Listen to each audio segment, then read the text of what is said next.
একদিন প্রধান সিং রামকিশনের দোকানে যায়। কি ব্যাপার রামকিষণ, নতুন বাড়ি বানালে, দোকানটাও বড় করলে, খুব রোজগার করছো আজকাল দেখছি তো।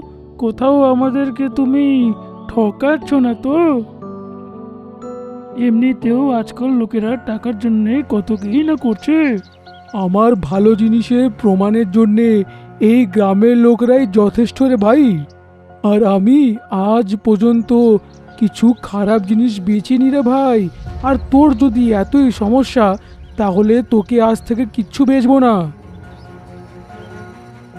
আর তুইও আমার কাছে কোনো জিনিস নিতে আসবি না, বুঝলি? এইভাবে রামকিশন সবার সামনে প্রধান সিং এর অপমান করে তাড়িয়ে দিল। খুব ঘ্যাম না রে তোর? তোকে যদি আমি নাকানি চোবানি না খাইয়েছি না, তাহলে আমার নামও প্রধান সিং নয় রে।